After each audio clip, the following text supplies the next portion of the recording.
ஓம் ஸ்ரீ லலிதா மகா திரிபுர சுந்தரியை நமக. 111வது ஸ்லோகம். இதில் 6 நாமாக்கள் அடங்கியுள்ளது. 542 முதல் 547 வரை 6 நாமாக்கள் அடங்கியுள்ளது. இதில் 542வது நாமா. இப்போ இந்த ஸ்லோகத்தை பார்க்கலாம். புண்ணிய கீர்த்தி புண்ணியலப்யா புண்ணியஸ்ரவண கீர்த்தனா புலோமஜார்ச்சிதா பந்தமோச்சனி பர்பராலகா. புண்ணிய கீர்த்திகி, புண்ணியத்தை வழங்குபவதில் புகழ் பெற்றவள். ஒரு நல்ல காரியம்லாம் பண்றோம்னா அந்த ஜீவாத்மா மிகவும் மேன்மை அடைந்தவனாக நல்ல காரியங்கள் செய்யும் போது அவளை எல்லாரும் புகழ்வா, மேலான நிலையில இருப்பான். அப்படி மேன்மையுற்று இருக்கிறதுங்கிறது ஒரு புண்ணியமான ஒரு காரியம், ஒரு புண்ணியம். கீழான காரியம் பண்ணும்போது அவனை பாவம் தான் சேர்றது. அப்போ எப்பவும் புண்ணியமாக உள்ள கர்மம் என்னதுன்னா அம்பாளை போற்றி நாம வணங்கும் போது அவன் மேன்மையுற்றவனாக மாறி பூமியின் மேல் புகழத்தக்கவனாக இருக்கின்றான் என்று எல்லோரும் அவனை சொல்கின்றார்கள். அப்போ ஒரு காரியம் செய்யும் போது ஒரு சூழ்நிலையில புண்ணியமா இருந்துட்டு மற்றொரு சூழ்நிலையில பாவமாக மாறுற கர்மங்கள்லாம் நம்ம இருக்கு. அம்பாளை நம்ம போற்றும் போது அந்த நல்லவர்களா இருக்கிறவர்கள் மேலும் நன்மை தான் அடைவார்கள். அவளை போற்ற கெட்டவர்கள்லாம் இருப்பா. அவளை போற்றும் போது அந்த கெட்டவர்கள் என்ன பண்ணுவா, அவள்கிட்ட கெட்டதெல்லாம் நீங்கி போயிடும். அப்போ ஒவ்வொரு கர்மாவிலையும் நல்லதும் இருக்கு கெட்டுதலும் இருக்கு, ரெண்டு கலந்து இருக்கு. அம்பாளை போற்றுவதில் எந்த விதமான இதுவுமே இல்லை. நலம் உடையாள் கேடு இல்லாள் அப்படிங்கிற கோட்பாடு அவளுக்கே உரிதானது. அம்பாளை குறித்து கீர்த்தனம், பாட்டுக்கள் பாடுறது, புகழறது, போற்றுவது, அவளை பற்றி பேசுவது எல்லாமே புண்ணியத்தை வளர்ப்பவையாக இருக்கின்றது. அம்பாள் மிக மிக கீர்த்தி வாய்ந்தவள். அவளை போற்றுகின்ற, அவரை வணங்குகின்ற பக்தர்களுக்கு என்ன பண்றா, புண்ணியத்தெல்லாம் வாரி வழங்குறா. அவ புண்ணியம் நிறைந்தவாளா மாறிடுறா. புண்ணியத்தை தாராளமாக வழங்குகின்றவள் என்ற கீர்த்தி என்ற பெருமை அவளுக்கே உரியதானதாக மாறுகின்றது. அதனால தான் புண்ணிய கீர்த்திகி. அடுத்தது புண்ணிய லப்யா, புண்ணியத்தால் அடைய பெறுபவள். இப்பதான் சொன்னோம், நல்ல கர்மாக்கள் செய்யும் போது அம்பாளை சென்று அடையிறதுங்கிறது நிச்சயமா முடியும். அப்போ புண்ணியத்திலேயே நம்ம நிலை பெற்று இருக்கும் போது அந்த மானிடன் என்ன மேலானவன் எல்லாராலையும் அவன் போற்றி புகழத்தக்கவனாக இருக்கின்றான். இப்போ ஒரு நல்ல உணவு சாப்பிட்றோம். நல்ல உணவு சாப்பிடும் போது அது உடலுக்கு எப்படி ஒரு புஷ்டியை தரும்.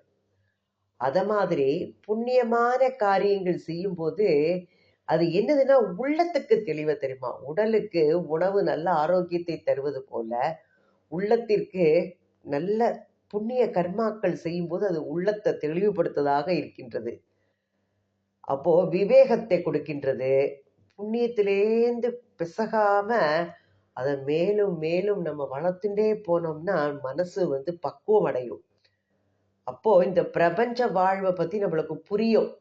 இந்த வாழ்வு மாயையில மூழ்கின்னு இருக்கோம், இதெல்லாம் அனித்தியம், நித்தியம் இல்லை அப்படின்னு. இது இதுல எல்லாம் என்னது துக்கம் நிறைந்தது. இந்த வாழ்வு அனித்தியமானது, நித்தியம் சாஸ்வதம் இல்லை இது அப்படின்லாம் நம்மளுக்கு தோணும் போது நம்மளோட அருள் என்ன பண்றது, அருள் நாட்டம்னா அம்பாள் தக்க பக்தி மேலோங்கும், நமக்கு பக்தி பெருகிடும். அப்போ தான் சேகரித்து வைத்த புண்ணியங்களை எல்லாம் அம்பாளோட திருவடிகளை கொண்டு சமர்ப்பம் பண்ணும்போது என்ன ஆகும்னா, இதுக்கு ஒரு உதாரணம் எப்படி சொல்லலாம்னா, ஒரு விறகு கட்டை இருக்கு. விறகு கட்டையை கொண்டு நெருப்புல வைக்கிறோம். அப்போ அந்த விறகு கட்டையை எரிஞ்சு அதுவும் நெருப்பு ஸ்வரூபமா மாறிடும். அப்போ தன்னையும் தன்னோட உடைமைகளையும் அம்பாள்கிட்ட கொண்டு அர்ப்பணிக்கின்ற பக்தன் என்ன பண்றான்னா அந்த தேவியின் ஸ்வரூபத்திலேயே அவன் இடம் பெற்று விடுவானா. அந்த விறகு கட்டை எப்படி இதாக இருந்தோ அதே மாதிரி இப்போ அனித்தியம் உள்ள அந்த புண்ணிய கர்மத்தை செய்ய இடத்துல செஞ்சு என்ன பண்ணணும், அம்பாள் கிடையே சமர்ப்பணம் பண்ணிடணும். எல்லாம் உனக்குத்தான் அப்படி பண்ணிட்டோம்னா அம்பாளோட திருவடியில அவனுக்கு சாஸ்வதமான ஒரு வாழ்வு கிடைக்கும். எது செய்தாலும் அவள் தான் அப்படின்ட்டு. அதுதான் இந்த நாமாவோட கருத்து. புண்ணிய லப்யா, புண்ணியம் நம்ம செய்தோம்னா அதனால அவள் அடைய பெறுபவள். புண்ணிய ஸ்ரவண கீர்த்தனா. அடுத்தது அம்பாளோட மகிமை எல்லாம் நம்ம பேசணும், கேட்கணும். அப்படின்னா அதனால நம்மளுக்கு புண்ணியம் கிடைக்கும் அப்படிங்கிறா. அதனால புண்ணியத்தை கொடுக்கக்கூடியவள் அப்படிங்கிறா. இப்ப நமக்கெல்லாம் கொஞ்சம் ஓரளவு புண்ணியம் கிடைக்கும்னு நினைக்கிறோம். லலிதா சஹஸ்ரநாமத்தை சொல்றோம், கேட்கிறோம், எல்லாம் கிடைக்கிறது. அதனால கொஞ்சம் புண்ணியம் நம்மளும் செய்திருக்கோம்னு நினைக்கின்றேன்னா, அப்போ பக்தி பூர்வமா எல்லாத்தையும் நம்ம அதாவது அம்பாளை பற்றி கேட்டு பாடி எல்லாம் பண்ணும்போது அதுல அதை பத்தி விளக்கி சொல்றவன் எல்லாம் பாக்கியசாலி அப்படிங்கிறா. அப்போ அந்த விளக்கத்தை என்ன பண்ணணுமா, ஊக்கத்தோடையும் பக்தி பூர்வமாகவும் கேட்டும் போது அவனுக்கும் அதே அந்த பாக்கியம் கிடைக்க பெறுகிறதாம். அம்பாளோட மகிமையில நாம மனசை ஈடுபடுத்திட்டு இருக்கிற அந்த காலம் எல்லாமே பரதேவதையில நம்ம ஒன்றுபட்டவனாக மாறி விடுகின்றோம் அப்படிங்கிற இந்த நாமா. அதனால நம்ம புண்ணியம் என்ன பண்ணுமா, பன்மடங்கு பெண்மேலும் ஓங்கி விடுமா.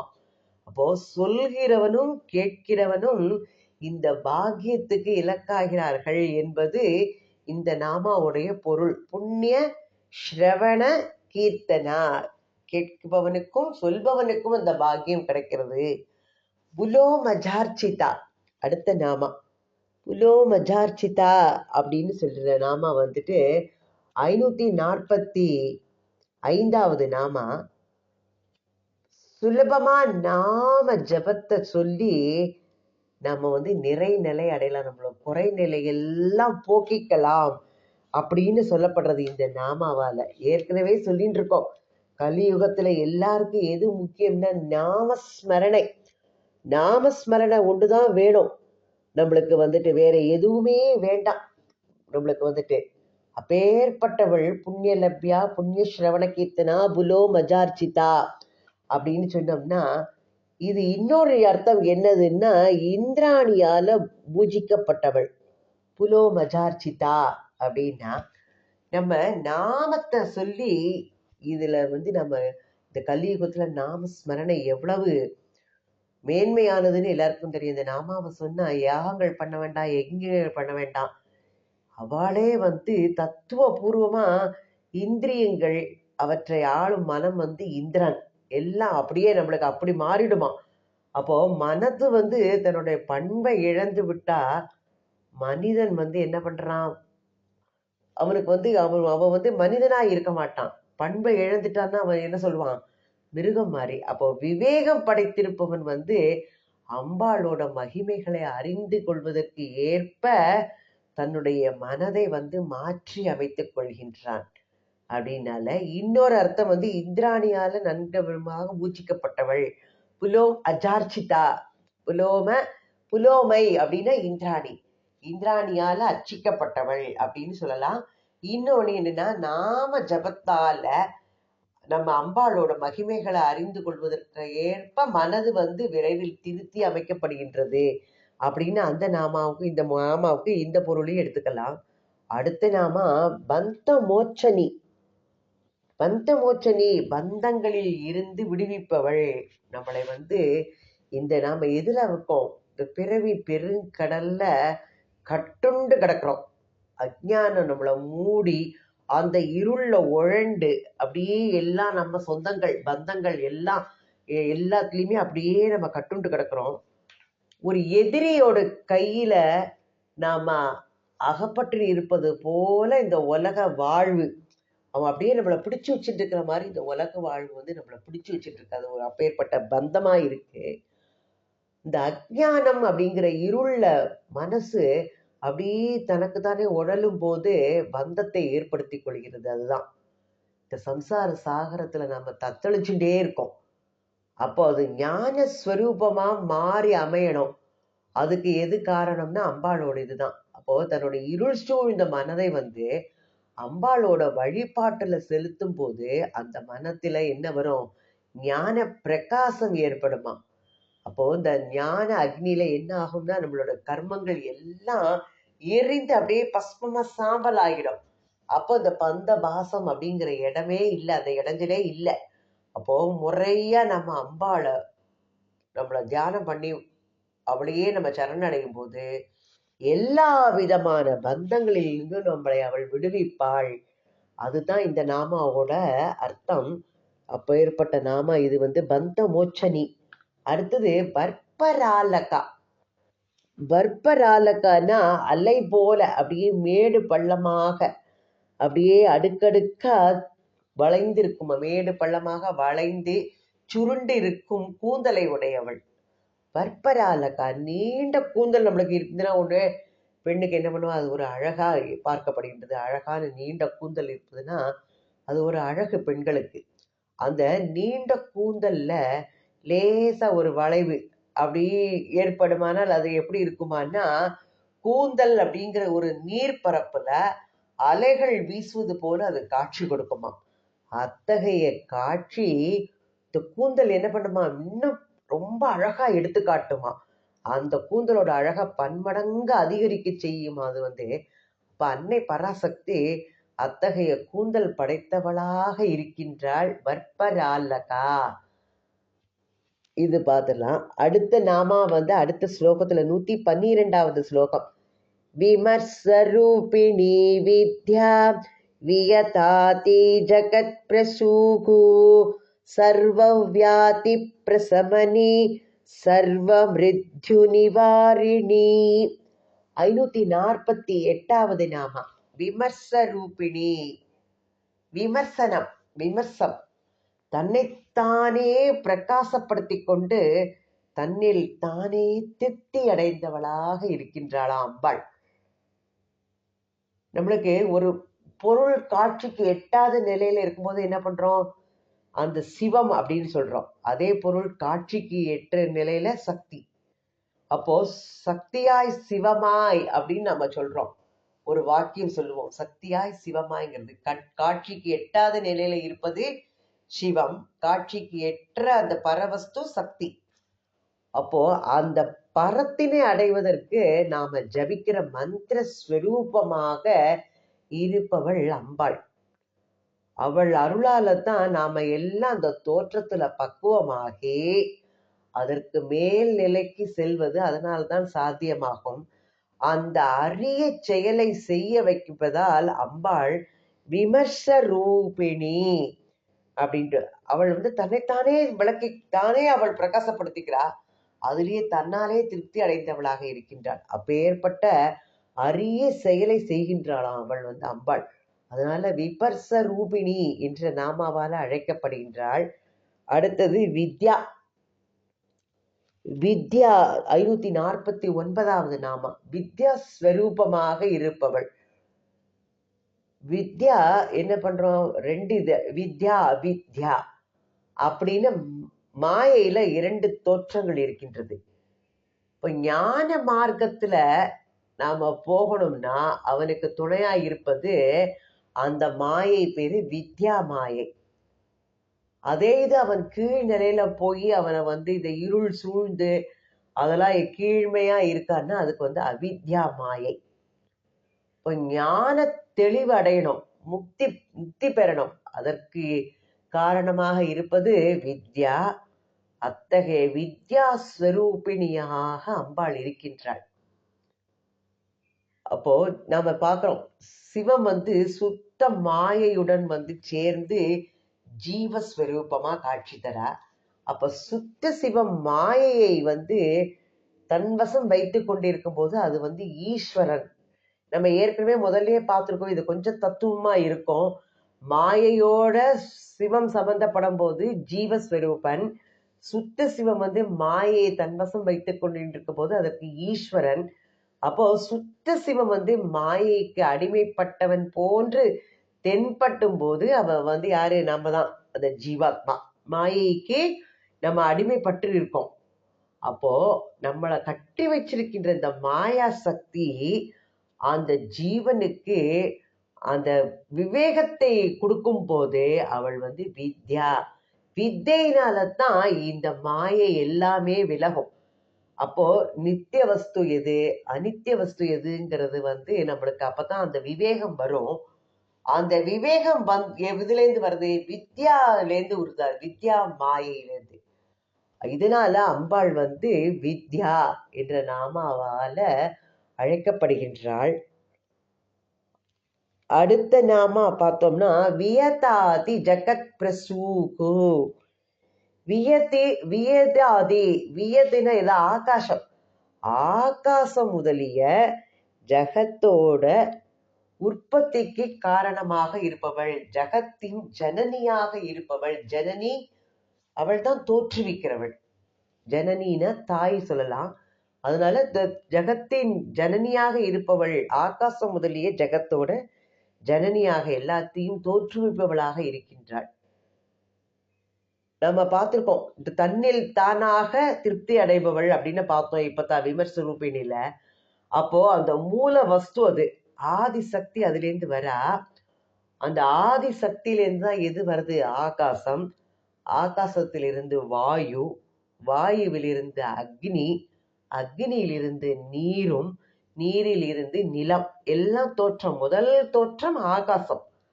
அப்போ இந்த உயிர் தத்துவங்கள்லாம் தோன்றுவதற்கு தான் இந்த பஞ்ச பூதங்களுமே காரணமா இருக்கின்றது. அப்ப அந்த பிரபஞ்சத்துக்கும் அதில் உள்ள உயிர் வகைகளுக்கும் ஜனனியாக இருப்பவள் யாரு? அன்னை பராசக்தி. அதனால அவள் வந்து இத்தகைய நம்மளுக்கு வந்து இதன் மனநிலையை கொடுக்கக்கூடியவள் அவள் தான். அப்போ அவள் தான் வியதே ஆதி ஜகத் பிரசூகோ, ஆகாசம் முதலிய ஜகத்தோட ஜனனியாக இருப்பவள். அடுத்த நாமா சர்வ வியாதி பிரசமனி, 551வது நாமா. சர்வ வியாதி பிரசமனினா எல்லா விதமான நோய்களையும் போக்குபவள், நீக்குபவள் அவள் அம்பாள். அவளை நினைச்சா எதுதான் வரும் இல்லையா? அப்போ நமக்கு எப்படி தெரிய வருது? நம்மளோட சரீரத்துல ஏதாவது ஒரு காயம் ஏற்படுறது, அதுக்கு நம்ம கட்டு போட்டு நல்ல சிகிச்சை பண்றோம். அப்போ கட்டு போடுவதுங்கிறது வந்து வெறும் வேற எதுவும் பற்றக்கூடாதுன்னு ஒரு பாதுகாப்புக்கு இல்லையா? அப்ப மருந்து அதை போடும் போதுதான் அது வந்து சிகிச்சை பெறுவதற்குள்ள சிறந்த சாதனம், உபகாரணம். அதான். அப்போ சிகிச்சைங்கிற செயல் வந்து நமக்கு எப்ப ஏற்படுகிறது? இது இயற்கையிலே நம்மளுக்கு உண்டாகிறது. இப்போ நம்ம வந்து வாழ்வுல வந்து ஏதாவது ஒரு வேண்டாத இதுல போகும்போதுதான் நம்ம நோய்வாய்ப்பட்டு கொண்டிருக்கோம். நம்மளுக்கு வந்து வேண்ட தகாத செயல்கள் செய்யும் போதோ, ஏதாவது ஒண்ணு நம்ம முறை தவறி செய்யும் போதுதான் நோய்கள் எல்லாமே நமக்கு உண்டாகிறது. நமக்கு அதை வந்து வரவழைச்சுக்கிறதே நம்மளோட சுபாவமா இருக்கு. அறியாமையினால இப்படி வரவழைக்கப்பட்ட இந்த வியாதிகளை எல்லாம் குணப்படுத்துவதுதான் அம்பாளோட செயலை தான் இயற்கை தாயின் செயல் அப்படிங்கிறா. அத்தகைய மகிமை அவளுக்கு இருக்கு, அம்பாளுக்கு. அவள் தான் நம்மளுக்கு என்ன வியாதி வந்திருக்கோ, இதுக்கு இந்த வீட்டை போ, இந்த இது இருக்கு, இதுக்கு இந்த மருந்து சாப்பிட்டா இது, அந்த அறிவெல்லாம் கொடுக்கக்கூடியவள். அப்போ அவள் தான் எல்லா வியாதிகளையும் நீக்கக்கூடியவள். அவளை சரணடைந்தால் வந்து அதிக அம்பிகையை சரண் புகுந்தால் அதிக வரம் பெறலாம், அதிக நன்மை பெறலாம். அவளோட இது அம்பாளோட ஆராதனையில இது மிக சிறந்தது. அம்பாளோட இதுல அவளை இந்த மாதிரி நாமாக்களை சொல்லி நம்ம போற்றி புகழும் போதே நம்மளுக்கு எல்லா விதமான நோய்களுமே போகும். திரும்ப திரும்ப அதே சொல்லிட்டு இருக்கும் போது நம்மளுக்கு அதுல ஒரு மனசு ஈடுபட்டு எந்த இதுவுமே நம்மளுக்கு தெரியாது. எல்லா வியாதிகளையும் போக்கடிப்பவள் அவள். சர்வ மிருத்யு நிவாரிணி. மிருத்யுனா என்னது? மரணம். அப்போ எல்லா விதமான மரணங்களையும் தடுப்பவள் அவள் தான் அப்படிங்கிற. இப்ப நம்ம உடல்ல ஒண்ணு எடுத்தாச்சு, நம்மளுக்கு ஏதோ ஒரு வகையில மரணம், பிறப்புங்கிறது இருந்துன்னா இறப்புங்கிறது நிச்சயம். நம்ம மரணத்தை வந்து யாருமே ஜெயிக்க முடியாது. இங்கேயே சாஸ்வதமா வாழறதுக்கும் யாருக்கும் முடியாது. அப்போ அம்பாளுக்கு எல்லா விதமான வந்து சாவுகளையும் தடுக்கிற இது சக்தி எப்படி இருக்கு? அது எப்படி சொல்லலாம் அப்படின்னு இந்த நாமா வந்து மெய்யானதா அப்படின்னு ஒரு கேள்வி வரும். இப்போ இந்த சரீரம் நம்ம வச்சுட்டு இருக்கோம். இப்போ நாம என்ன பண்றோம், இந்த சரீரத்தை உடலை வளர்க்கணும், அதுக்கு சரியான ஆகாரம் கொடுக்கணும். அந்த ஆகாரத்தை சாப்பிட்றோம், நல்ல மருந்துகளை சாப்பிட்றோம், ஏதாவது ஒரு வியாதி வந்துடுதுன்னா அப்போ நம்மளோட மரணம்ங்கிறது தள்ளி போடப்படுகின்றது இல்லையா? நம்ம ஏதோ ஒரு நிலையில இருக்கோம், இந்த மருந்து சாப்பிடுங்க, இந்த டாக்டர் பாருங்கிறோம், அந்த மருந்து சாப்பிட்றோம், இல்லை இந்த ஆகாரம்லாம் சாப்பிட்டா உடம்பு புஷ்டி ஆகுங்கிறோம், அந்த ஆகாரத்தை சாப்பிட்றோம். அப்போ அந்த க்ஷீண தசையில இருக்கிற உடல் நல்ல புஷ்டி நிலைக்கு வருது. அப்போ இந்த பூதங்கள், ஐம்பூதங்கள் வழியாக நம்மளுக்கு எல்லாம் விபத்து வரும். இந்த விபத்துக்களை எல்லாம் என்ன பண்றோம்னா அம்பாள் தடுக்கும் போது, அம்பாளை மாவை சொல்லி சரணடையும் போது நம்மளுக்கு இந்த தற்காலிக மரணம்ங்கிறது தள்ளி போய்கொண்டே இருக்கின்றது, தவிர்த்து வைக்கப்படுகின்றது. நம்மளோட சரீரம் அழியக்கூடிய தேகம். நம்மளுக்கே தெரியும், ஏதோ ஒரு வியாதி வருது, பழுதுபட்டு போகும். இதை இந்த அழிவை நம்மளால தடுக்க முடியவே முடியாது. இதைத்தான் உண்மை இது. அப்போ இந்த ஸ்தூல சரீரம்ங்கிறத நம்ம கணக்குல எடுத்துட்டோம்னா இந்த தேகத்துக்கு மரணம் என்பது நிகழ்ந்து கொண்டேதான் இருக்கும். நிகழற அந்த மரண செயல்ல இருந்து ஒரு புதிய உயிர், அடுத்த உயிர் தோன்றும் இல்லையா? அப்போ அந்த உயிருக்கு ஒரு வாழ்வு கிடைக்கிறது. இப்போ உதாரணத்தை பார்த்தோம்னா, பூமியில நம்ம ஒரு இடத்துல வசிச்சுட்டு இருக்கோம். நாம என்ன பண்றோம், ஒரு இடத்துல சூரியன் உதிக்கிற பாக்குறோம், அஸ்தமனத்தையும் பாக்குறோம். அப்போ நம்ம ஒரு நேரத்துல அஸ்தமனத்தை பார்க்கும்போது வேறொரு இடத்துல சூரியனோட உதயத்தை பார்ப்பான். அப்போ இதே மாதிரி தான் இந்த ஸ்தூல சரீரம் அப்படிங்கிறது நம்மளுக்கு போயிடும். ஆனா சூக்ஷ்ம சரீரம், இந்த ஆத்மாங்கிறது அழிவே கிடையாது. அது என்ன பண்ணோம், மற்றொரு ஸ்தூல சரீரத்தை தனக்கு தானே உண்டு பண்ணிக்கொள்ளும். நமக்கு இந்த சட்டை, தேகம்ங்கிறது ஒரு சட்டை, இந்த சட்டையை விட்டுட்டு இன்னொரு தேகத்துக்குள்ள போய் புகுந்துக்கும். அந்த ஆத்மா அந்த ஜீவாத்மா அதுவே அதை ரெடி பண்ணிக்கும். நம்மளோட இதுக்கு ஏத்தாப்புல எந்த பிறவிக்குள்ள போகணும்னு பகவான் எழுதி வச்சிருப்பார். அதாவது புல்லாய் பூடாய் புழுவாய் மரமாய் பல்விருகமாயின்ட்டு எல்லா பாம்பாகி மனிதராய் தேவகணங்களாய் எந்த பிறவி நம்மளுக்கு கிடைக்குமோ அந்த ஜீவாத்மா அதுக்கு தயார்படுத்திக்கும் தன்னை. அப்போ அந்த ஆத்மாவுக்கு மரணமே இல்லை. புதிய புதிய சரீரங்களை அது எடுத்துக்கொண்டே இருக்கும். அப்ப அந்த சரீரம் எடுக்கும்போது அந்த ஜீவாத்மா அந்த பக்குவப்படுத்திகிட்டே இருக்கும். அப்போ இந்த ஜீவ கோடிகளை அம்பாள் சதா சர்வ காலமும் புதுப்பித்து கொண்டே வருகின்றாள் இல்லையா? இந்த இதுல இருந்து அடுத்த இதுக்கு, அந்த இதுல இருந்து அடுத்த இதுக்கு அப்படி போகும்போது அந்த ஆத்மா புதுசாயிட்டே இருக்கு. அப்போ சரீரத்திற்குள்ள புதுமை ஆத்மாவுக்கு உள்ளது இல்லை. வேற இதுதான் கிடைக்கும், ஆத்மா அதே தான். அப்போ இந்த புதிய உடல்களை ஓயாமல் வழங்கி உயிர் வகைகளை அம்பாள் என்ன பண்றா, நிரந்தர வாழ்வுல ஈடுபடுபடி எல்லா வித மரணங்களிலிருந்து காப்பாற்றி வருகிறாள். அதுதான் இந்த நாமாவோட அர்த்தம். அப்போ பழைய சரீரங்களுக்கு வரும் நாசம் அது இந்த ஆத்மாவை பாதிப்பதே இல்லை அப்படிங்கிற ஞானம் நம்மளுக்கு வந்ததுனால் இது என்ன தெரியும், அவள் அத்தனை வித உயிர்களையும் எல்லா விதமான மரணங்களில் இருந்தும் காப்பாற்றி வருகின்றாள் என்பது நமக்கு நன்க முறையில் விளகும். அதனால தான் சர்வ மிருத்யு நிவாரணி, எல்லா வித மரணங்களையும் தடுப்பவள். இந்த ஆத்மாவுக்கு அழிவில்லை, ஆத்மா வெவ்வேறு பிறவி எடுத்துக்கொண்டே இருக்கும். அந்த புது புது சடலங்களை அவள் தந்து அந்த ஆத்மாவை அழியாமல் பாதுகாத்து கொண்டு புதுப்பித்து கொண்டே வருவதனால மரணங்களை அவள் தடுப்பவளாக இருக்கின்றாள். சர்வ மிருத்யு நிவாரிணி. இதுவரை 552 நாமாக்கள் பார்க்கப்பட்டிருக்கின்றது. ஓம் ஸ்ரீ மாத்ரே நமக. ஓம் ஸ்ரீ ஆதிபராசக்தி மாதா கி ஜெய்.